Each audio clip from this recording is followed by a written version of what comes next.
Pemirsa, M. Taufik OH kembali dipercaya menjabat sebagai penjabat sekretaris daerah Provinsi Riau. Pada Senin pagi, dirinya resmi dilantik dan diambil sumpah jabatan sebagai penjabat sekretaris daerah Provinsi Riau oleh Gubernur Riau Abdul Wahid. Sejumlah tugas dan tantangan pun telah dinanti dirinya dalam masa perpanjangan jabatan ini.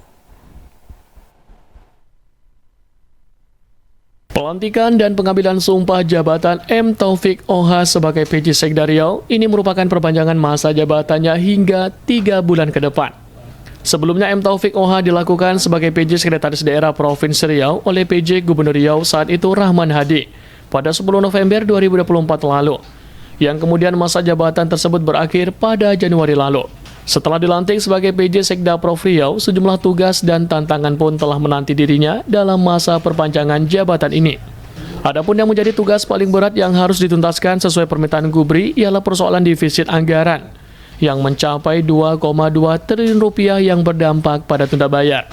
Sebagai bagian dari TAPD, M. Taufik OH menyampaikan pihaknya telah melakukan pertemuan bersama Banggar pada minggu lalu, di mana dari pertemuan tersebut TAPD akan memastikan kembali titik-titik tunda bayar, tunda salur dan lainnya untuk menemukan angka pasti sebagai pijakan untuk mereview rencana kerja pemerintah daerah. Selain itu, penataan ulang tata kelola pemerintahan juga menjadi tugas utama, di mana terdapat sekitar 10 OPD yang masih kosong juga akan menjadi persoalan yang harus segera diselesaikan untuk memaksimalkan fungsi-fungsi pelayanan publik. Dengan kembali dilantiknya M. Taufik OH sebagai PJ Sekda Riau diharapkan dapat memastikan kegiatan 2025 dapat berjalan dengan baik dan lancar. Kalau dilihat tadi kan dari pointer-pointer beliau, pertama terkait tata kelola dan defisit, ya. Nah, memang defisit sudah kita dalam beberapa kali wawancara beliau, menyampaikan pendapat beliau, memang harus kita segerakan penanganannya. Memang kalau dilihat defisit kita di titik terakhir itu lebih kurang 2,2 T. Nah, kita akan cari, kami sudah rapat beberapa kali dengan Banggar, ya, TAPD dan Banggar.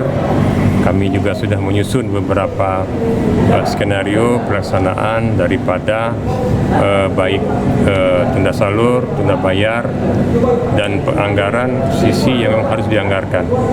Sehingga dari total defisit yang disampaikan Bapak tadi 2,2 triliun lebih, kita akan juga rapatkan kembali dengan Banggar. Kami sudah rapat Banggar minggu lalu, ya, rapat Banggar minggu lalu. Dari hasil rapat tersebut kita membagi tugas masing-masing. Ada kesepakatan kami dengan Banggar agar TAPD memastikan kembali agar titik-titik di tunda bayar itu harus pasti fix, ya.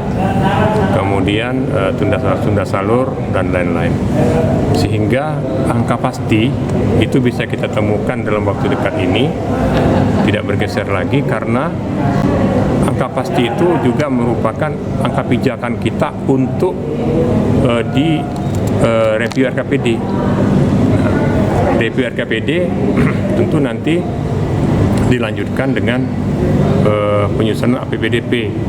Nah, namun sebelum ke APBDP wajib kita menyelesaikan RPJMD dulu. Nah, jadi memang ada beberapa langkah yang memang harus segera kita percepat. Saat ini kan anggota Dewan itu sedang reses.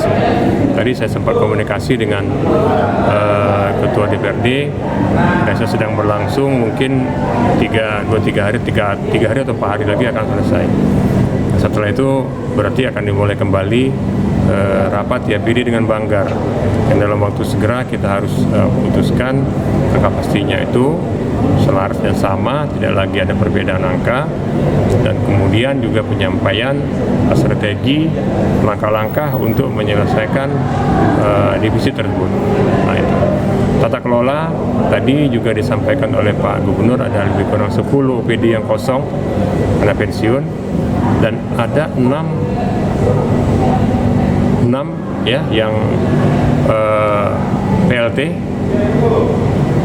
Kemudian ada yang 2 menjelang pensiun.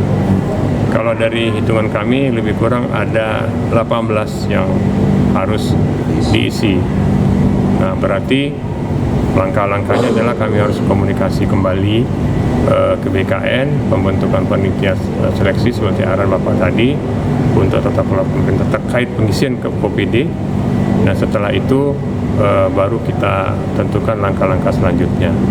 Nah itu yang 2 poin besar tadi yang disampaikan oleh Bapak Gubernur, ini disampaikan kepada kami. Disampaikan juga tadi satu tambahan dari beliau adalah karena besarnya beban anggaran tersebut, berarti kita juga yang juga terkait dengan tingkat pertumbuhan kita tadi yang hanya 3,5%, yang di bawah nasional 5%, dan Pak Presiden sudah mencanangkan 8%, berarti kita ada ketinggalan yang cukup jauh.